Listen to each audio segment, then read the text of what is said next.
Bienvenidos a la segunda parte de nuestro video, desde Génesis hasta el Nuevo Testamento, el misterio de Jesucristo desenmascarado. En esta ocasión, exploraremos el misterio de Jesucristo desde una perspectiva única y transformadora. En Mateo 13, Jesús presenta una serie de parábolas que, aunque simples en apariencia, conllevan profundos significados espirituales. Utiliza imágenes cotidianas como la agricultura para enseñar verdades eternas. Una de las más conocidas es la parábola del sembrador, donde habla de diferentes tipos de suelo que representan diversas respuestas humanas a la palabra de Dios.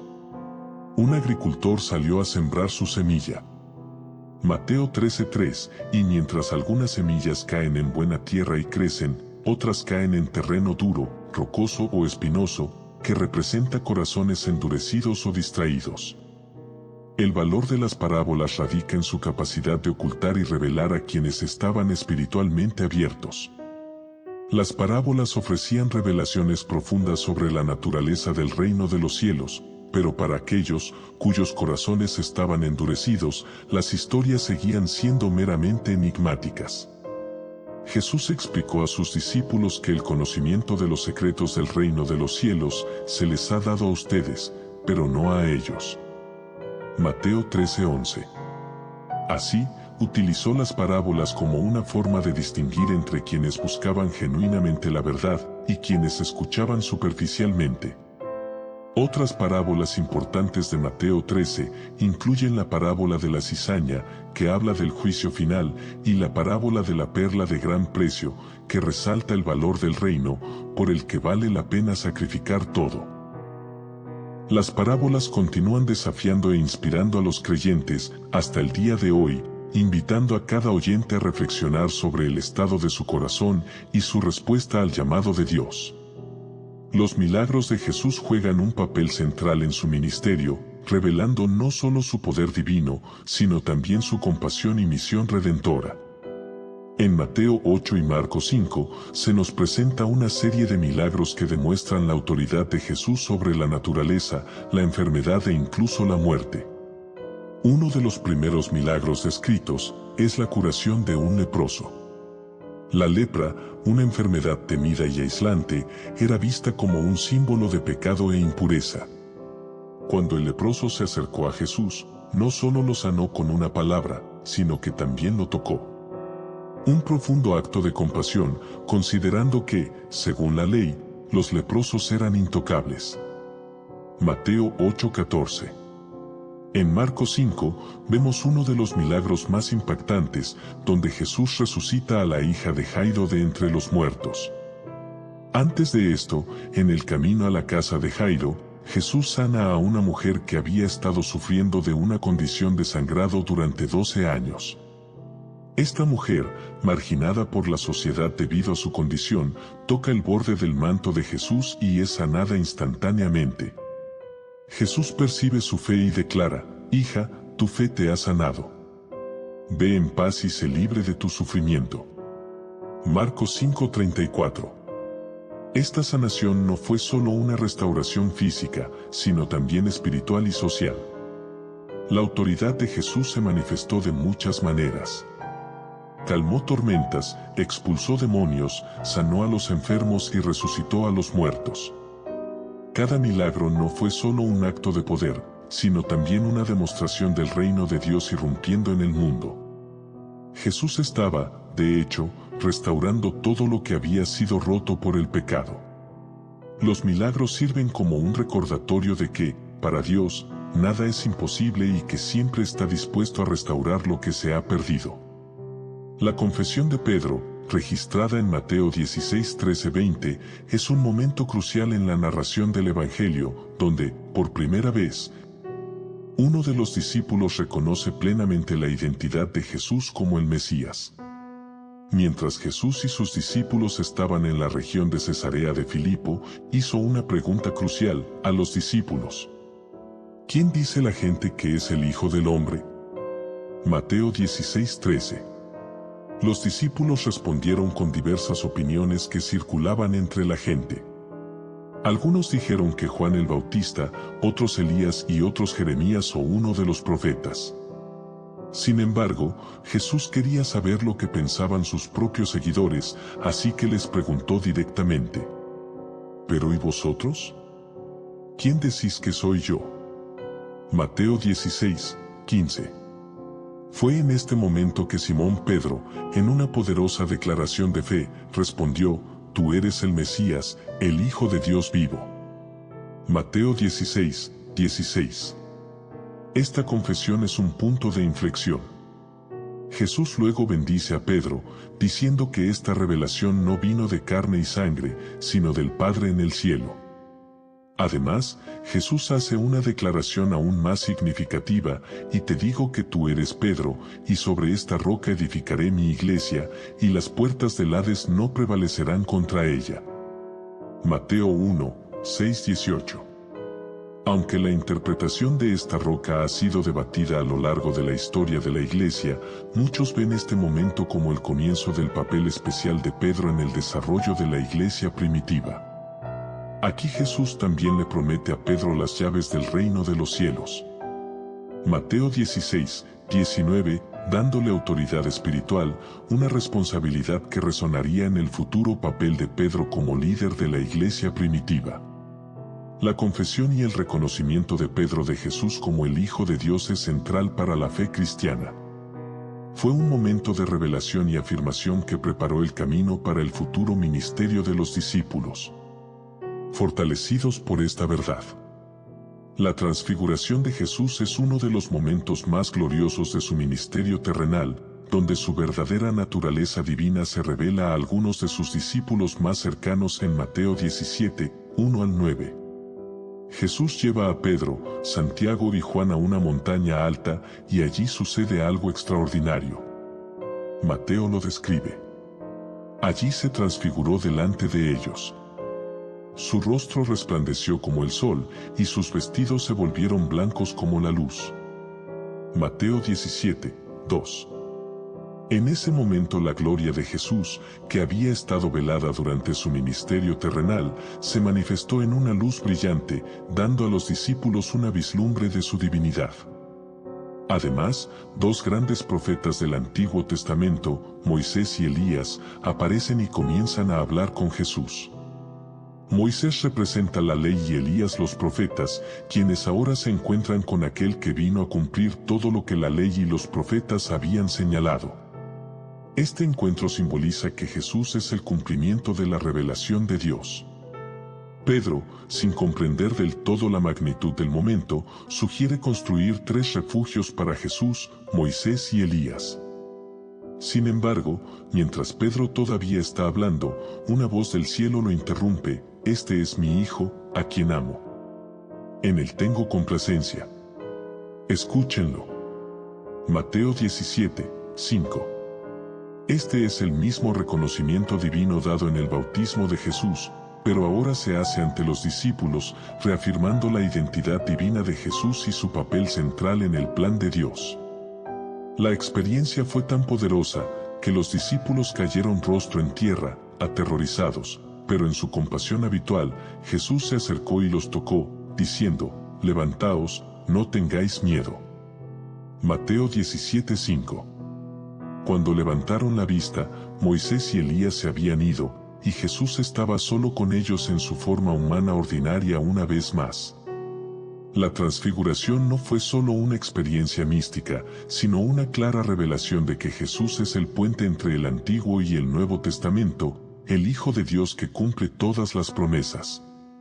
La entrada triunfal de Jesús en Jerusalén, como se describe en Mateo 21:1-11, marca el comienzo de la semana que culminaría en su crucifixión y resurrección. Este evento, a menudo recordado como el Domingo de Ramos, está lleno de simbolismo y profecías cumplidas.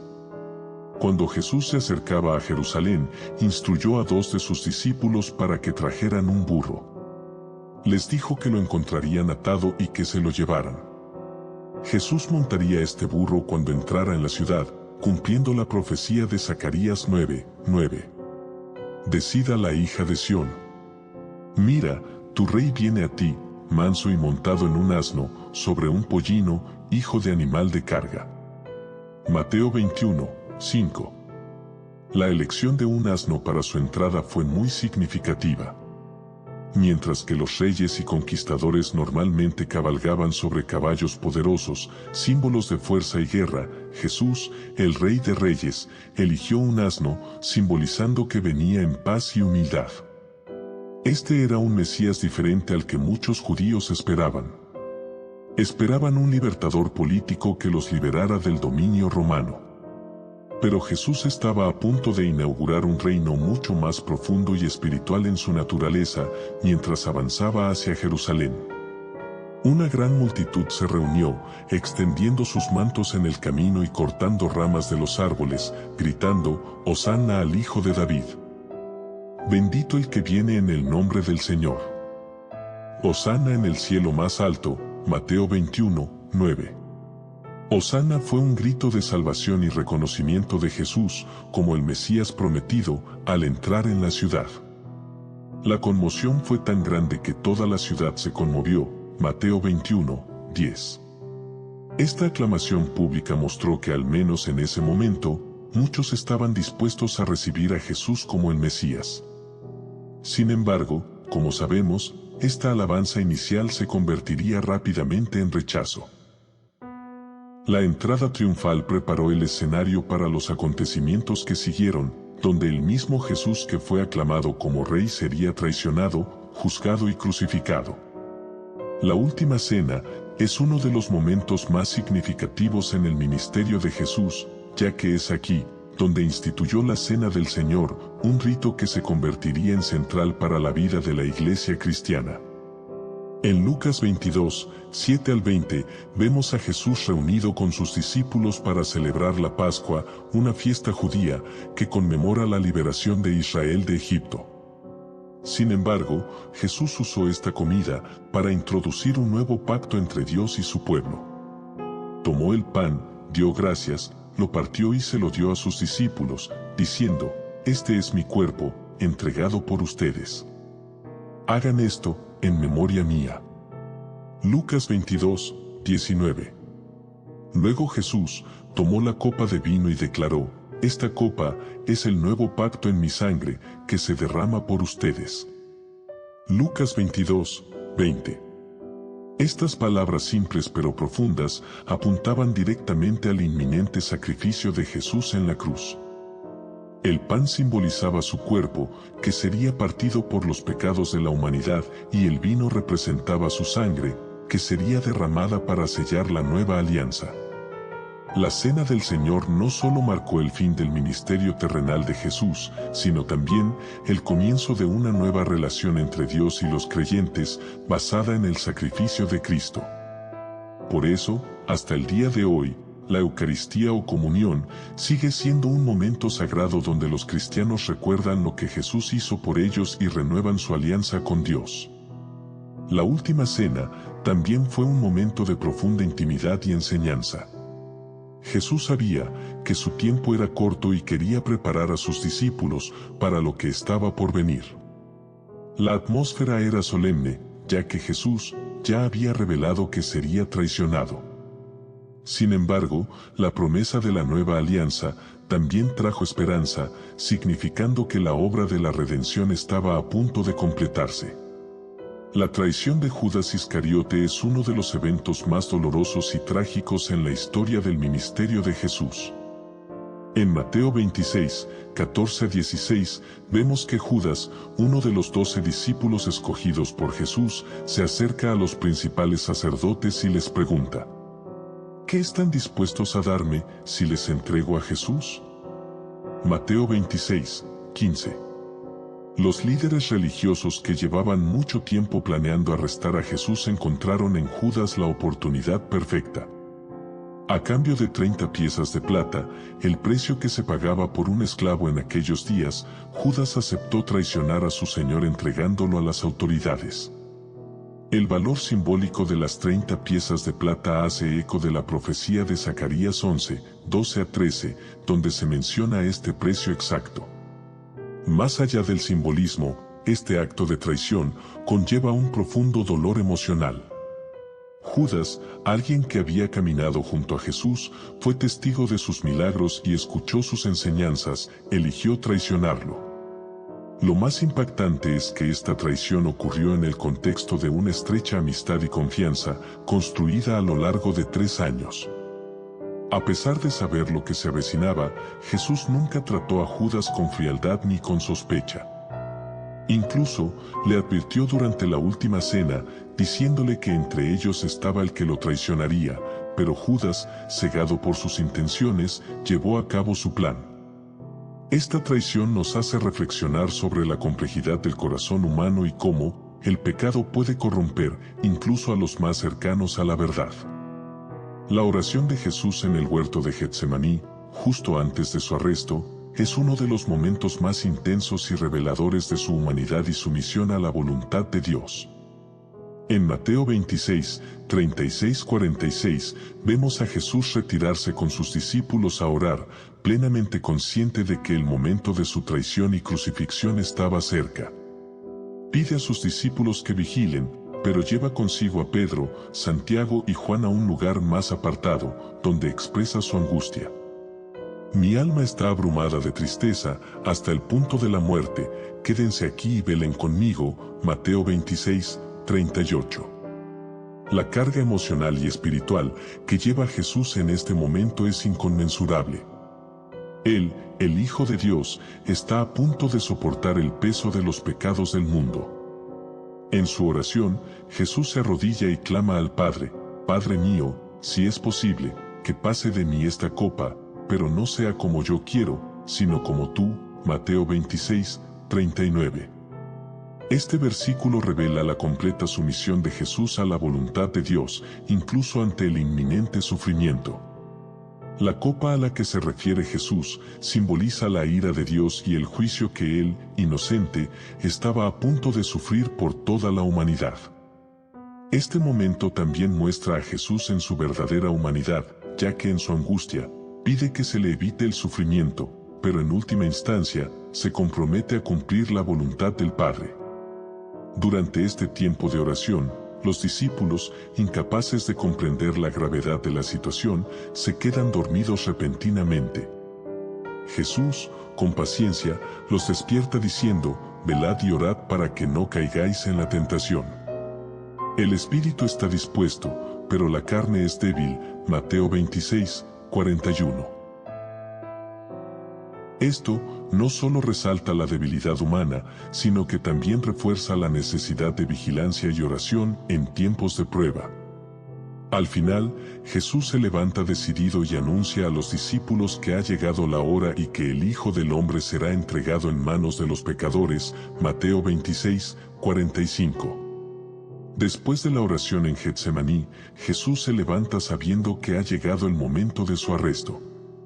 En Mateo 26, 47-56, se acerca Judas Iscariote, uno de los 12, trayendo consigo una gran multitud armada con espadas y palos, enviada por los sumos sacerdotes y los ancianos del pueblo. El símbolo de la traición era un beso, lo que hacía aún más doloroso el acto. Judas había dispuesto esta señal para identificar a Jesús ante quienes lo arrestarían. Al acercarse, Judas dice: saludos, Rabí, y lo besa. Mateo 26, 49. A pesar de la inminente traición, Jesús no reacciona con ira. En cambio, le responde a Judas con las palabras: amigo, haz lo que viniste a hacer. Mateo 26, 50, mostrando misericordia incluso en el momento de la traición.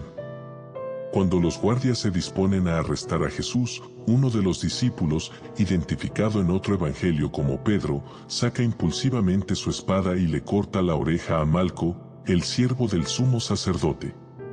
Jesús reprende inmediatamente a su discípulo y sana la oreja del hombre, diciendo: vuelve tu espada a su lugar, porque todo el que saca espada, a espada morirá. Mateo 26, 52. Mediante esta acción, Jesús deja claro que su reino no se establecería por la fuerza, sino cumpliendo la voluntad de Dios. Jesús dirige entonces una poderosa pregunta a los que vinieron a arrestarlo: ¿soy yo el que encabeza una rebelión, para que vosotros salgáis con espadas y palos a capturarme? Mateo 26, 55. Les recuerda que había estado enseñando en el templo todos los días, pero no lo arrestaron en ese momento. Esto revela la hipocresía y la cobardía de los que lo arrestaron al amparo de la oscuridad. Sin embargo, a pesar de todo, Jesús deja claro que estos acontecimientos estaban sucediendo para cumplir las Escrituras. No era prisionero de las circunstancias, sino que cumplía el plan soberano de Dios para la salvación de la humanidad. Después de ser arrestado, Jesús es llevado primero ante el sumo sacerdote Caifás, donde se enfrenta a un juicio irregular e injusto. En Mateo 26, 57, 68, el Sanedrín, formado por los líderes religiosos, estaba decidido a condenarlo. Buscaban falsos testimonios para acusarlo, pero no encontraron nada sólido. Sin embargo, cuando Jesús permaneció en silencio ante las acusaciones, Caifás lo presionó: y te conjuro bajo juramento por Dios vivo, dinos si eres el Mesías, el Hijo de Dios. Mateo 26, 63. Fue en este momento que Jesús respondió directamente: tú lo has dicho. Pero yo os digo que desde ahora veréis al Hijo del Hombre sentado a la diestra del Poderoso y viniendo sobre las nubes del cielo. Mateo 26, 64. Con esta declaración, Jesús afirmó su identidad divina, y el sumo sacerdote, indignado, rasgó sus vestiduras y declaró que Jesús había blasfemado. El Sanedrín concluyó rápidamente que Jesús era merecedor de la muerte. Pero como el poder de ejecución estaba en manos romanas, Jesús fue llevado ante Pilato, el gobernador romano, para recibir la sentencia final.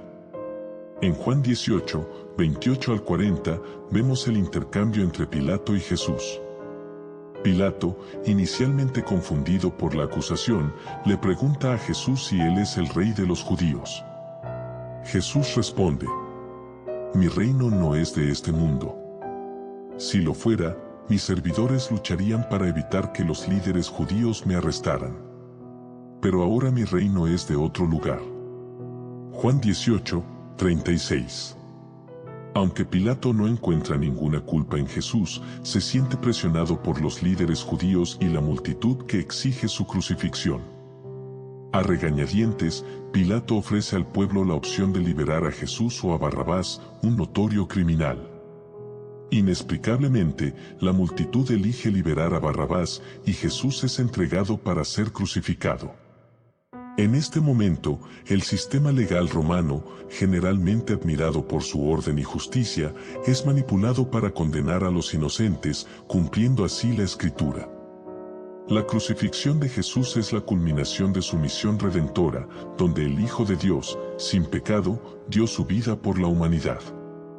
En Mateo 27, 27-50, la narración comienza con Jesús siendo entregado a los soldados romanos, quienes lo llevan para que sea burlado y torturado. Le ponen un manto escarlata, colocan una corona de espinas en su cabeza y se burlan de él diciendo: «Salve, Rey de los judíos». Mateo 27, 29. Esta corona, hecha de dolorosas espinas, simboliza el rechazo del mundo a Jesús como Rey, al mismo tiempo que revela la ironía divina. El verdadero Rey, el Mesías, no estaba siendo coronado con oro, sino con sufrimiento. Después de ser brutalmente azotado y humillado, Jesús es llevado al Gólgota, el lugar de la ejecución. Allí, es clavado en la cruz entre dos ladrones. Incluso en su dolor, Jesús sigue mostrando amor y compasión. Intercede por quienes lo crucificaron, diciendo: «Padre, perdónalos, porque no saben lo que hacen». Lucas 23, 34. Sus palabras son un testimonio de su misión de perdonar y salvar, incluso mientras sufre una muerte injusta y cruel. A medida que pasan las horas, la agonía de Jesús se profundiza. A las 3 de la tarde, grita en voz alta: Dios mío, ¿por qué me has abandonado? Mateo 27, 46. Se hace eco del Salmo 22, que profetiza la aflicción del Mesías. Este grito no es de desesperación, sino una revelación de la profundidad del sacrificio de Jesús. Mientras llevaba sobre sí los pecados de toda la humanidad, experimentando la separación de Dios que el pecado causa. Finalmente, después de horas de dolor, Jesús encomienda su espíritu al Padre, diciendo: consumado es. Juan 19:30. Estas palabras marcan la culminación de su obra redentora en la cruz. Había cumplido todo lo necesario para reconciliar a la humanidad con Dios. La crucifixión, que parecía ser el final de la historia de Jesús, fue en realidad el comienzo de la victoria. Su muerte abrió el camino a la salvación y trajo una nueva comprensión del poder sacrificial del amor de Dios. Durante las horas que Jesús estuvo colgado en la cruz, pronunció 7 declaraciones, conocidas como las 7 palabras de la cruz, cada una cargada de profundo significado. Estas palabras no eran solo expresiones de dolor, sino revelaciones de su misión, su amor y la naturaleza de Dios. La primera de ellas es una petición de perdón para sus verdugos. Padre, perdónalos, porque no saben lo que hacen. Lucas 23:34. Incluso en el momento más álgido del sufrimiento, Jesús demostró gracia y misericordia, ofreciendo perdón a quienes lo crucificaron, mostrando el verdadero propósito de su venida: reconciliar a la humanidad con Dios. La segunda frase se dirige a uno de los ladrones crucificados a su lado que expresa su fe en Jesús. La respuesta de Jesús está llena de esperanza. En verdad te digo que hoy estarás conmigo en el paraíso. Lucas 23:43. Aquí vemos que incluso, en el último momento de la vida de alguien, el arrepentimiento y la fe pueden garantizar la salvación. Jesús, incluso en el sufrimiento, extendió la mano de la gracia. La tercera frase es un gesto de cuidado y responsabilidad. Jesús, mirando a María, su madre, y a Juan, el discípulo amado, dijo: mujer, ahí tienes a tu hijo, y al discípulo, ahí tienes a tu madre. Juan 19:26-27. Con esto, aseguró que su madre sería atendida después de su muerte, demostrando su preocupación amorosa, incluso por las necesidades más personales. Al acercarse el final, Jesús expresó la inmensa carga que llevaba. Dios mío, ¿por qué me has abandonado? Mateo 27:46, citando el Salmo 22, reflejando el sentimiento de abandono que experimentó al cargar con los pecados del mundo. Luego, en su humanidad, dijo: tengo sed. Juan 19:28, cumpliendo las Escrituras y revelando el intenso sufrimiento físico que estaba padeciendo. Finalmente, Jesús declaró: todo está cumplido. Juan 19:30, significando la finalización de su misión redentora. La deuda estaba pagada. El plan de salvación estaba completo. Por último, entregó su espíritu al Padre con confianza. Padre, en tus manos encomiendo mi espíritu. Lucas 23:46. Con estas palabras, Jesús completó su sacrificio voluntario, habiendo cumplido todo lo necesario para reconciliar a la humanidad con Dios. La muerte de Jesús fue un momento cataclísmico que sacudió, no solo a sus seguidores, sino al cosmos entero. En Mateo 27:50-51, después de que Jesús exhaló un fuerte grito y entregó su espíritu, sucedió algo extraordinario. En ese momento, el velo del templo se rasgó en dos, de arriba a abajo. La tierra tembló, las rocas se partieron. El velo del templo era una enorme cortina que separaba el lugar santísimo, la parte más sagrada del templo, donde habitaba la presencia de Dios, del resto del templo. Solo el sumo sacerdote podía entrar en el lugar santísimo y solo una vez al año, el día de la expiación. El desgarro del velo, de arriba a abajo, simboliza algo profundamente poderoso. El acceso a Dios, que antes estaba restringido y mediado por sacrificios y sacerdotes, ahora estaba completamente abierto a través del sacrificio de Jesús. Lo que había sido separado por la ley fue reconciliado por la gracia. Ya no había barreras entre Dios y la humanidad. A través de su muerte, Jesús se convirtió en el sumo sacerdote eterno, que ahora intercede directamente por nosotros ante el Padre, Hebreos 4, 14-16. Además, el temblor de la tierra y la división de las rocas significaron que la muerte de Jesús no fue un evento común. Toda la creación reaccionó a la muerte del Hijo de Dios. Este momento marca el final de una era y el comienzo de una nueva alianza.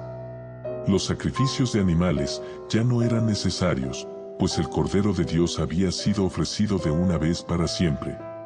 El velo rasgado es una invitación a la humanidad a acercarse a Dios con confianza, sabiendo que a través de Cristo, el camino está libre.